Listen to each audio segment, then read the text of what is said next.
literally seen it all with the things that she has experienced in Morganville. From having to deal with the fact that an entire town is run by vampires, to meeting an alchemist vampire that she then has to work for, to having to be under the rule of one of the oldest vampires in history that is absolutely batshit crazy, no pun intended. She thinks she's literally seen everything there is to see in terms of dangers of this town. Little does Claire know, though, that there is a very old enemy of the vampires of Morganville that is coming to wreak havoc and cause the entire town to essentially implode on itself. In the 11th installment of the Morganville Vampire series, Last Breath, we follow Claire as she tries to find out more about this very old enemy of the vampire community in Morganville, and we find out that they are what are called sea draugs. Essentially, they are a sea-based vampire. Think of like the sirens that we come to know very easily when it comes to mythic folklore,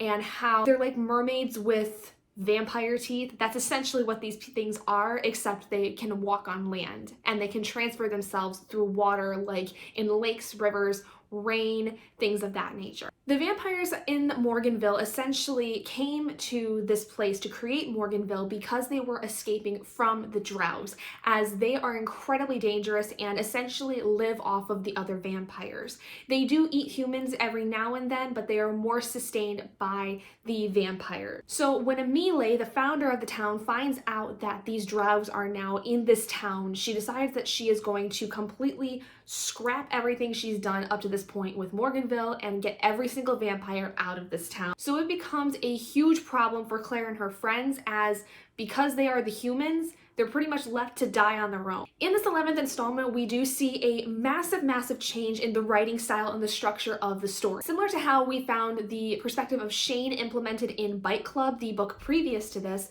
Last Breath includes several perspectives of different characters throughout the series, including Emile, Michael, Eve, Shane, and I think Oliver at one point. Maybe Myrnin, I don't remember exactly. There were a lot of perspectives played into this that were just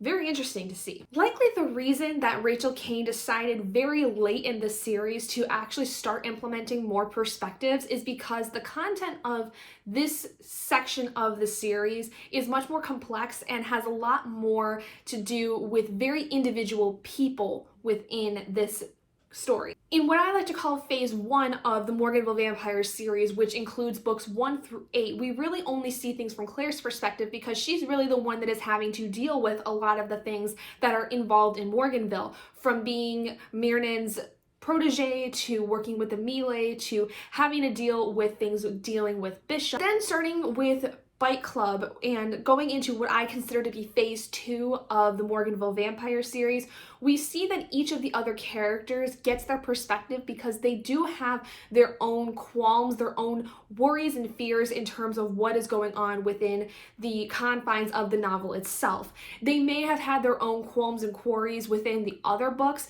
but not to the extent of this. Including in this one, we see a lot from Emile specifically, because she is the one that is trying to find out what exactly she has to do in order to save her town and save her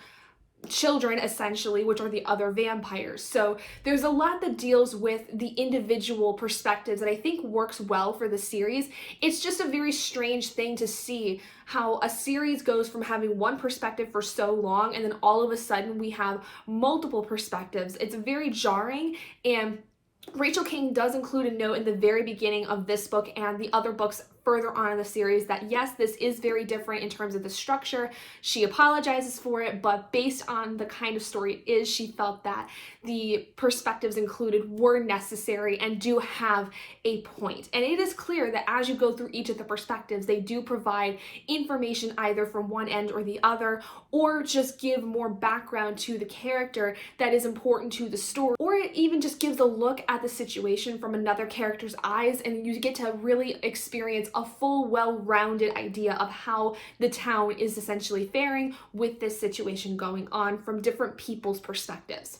I found it to be, when I first read this series, really, really intriguing. I thought it was interesting to see that this had been a big part of the story, and I found that the second time around, I did still very much enjoy it. I didn't feel like this one spent a lot of time recapping what had already happened in the previous book like Bike Club did, but I did feel like there were some points that I felt were a little too rushed. I felt like there were some points that maybe felt like they could have been stretched out a little bit more. And there is a massive, massive event that does happen that spans over the course of this book that I feel like was kind of resolved a little too quickly. And I don't want to say what it is specifically because it does spoil a lot of what does happen in this novel. And I know that in the last review I did for Bike Club, I did do a little bit of spoiling for something regarding the series itself, but I don't feel comfortable talking about what that major event was in Last Breath that kind of changed everything, because it is a really big part of the story. However, what I will say is the way that the entire story was resolved seemed to have gone a little too quickly for my liking. I would have liked to have seen there would be a little bit more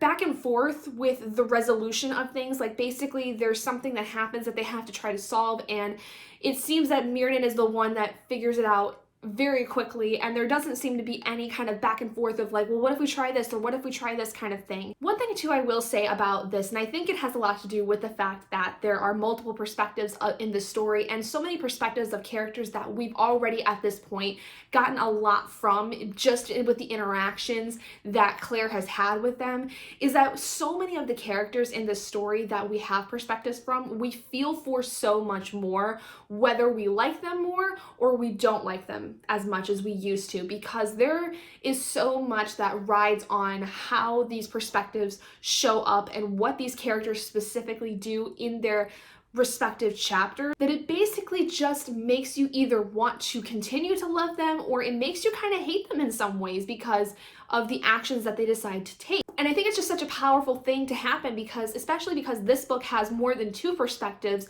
unlike what Bike Club did, and unlike what the rest of the series had where we only had one perspective. This one provides so much more light on all these other characters and so much more of their personalities, and we really get to see them as individuals aside from their interactions with Claire, because they may have different sides of them that we've never seen before, and this book really portrays so much of that, and I really enjoyed it a lot. So with that being said, I did give Last Breath a 4 to 5 stars. I really liked a lot of what was going on in it, and I do think that it has a huge impact on the entire series, as now we are more grounded in phase 2, which is a huge part of the growth and the development of Morganville and of these characters. And I do think there is technically a phase 3. Like, I think the last 2 books of the series itself have their own thing going on, but I can't remember for sure if it's the last 2 or if it's like the last 3 books. Like, I'm not sure exactly how much this Siege Draug plotline falls into the series. I know that it goes into the next book, which is Black Dawn, but I don't remember if Black Dawn is the last book of the Siege Draugs or if it's the book after that. But anyway, let me know what you guys have thought of Last Breath, if you did read it, if you are reading this series with me. If you haven't read the Morganville Vampire series yet, I would recommend that you do pick it up, because although it may be a lot older and it may not have the best writing style for what we would see in contemporary literature right now, it is a really good series, and it is really satisfying to see the series get better and better as you go on. But anyway, thank you guys so much for joining me in this review of Last Breath. If you guys did enjoy it, please do give it a big thumbs up, and if you're not already and you'd like to be, hit that button down below and subscribe to become an owlet in our flock, and I will see all of you guys in my next video. Bye guys!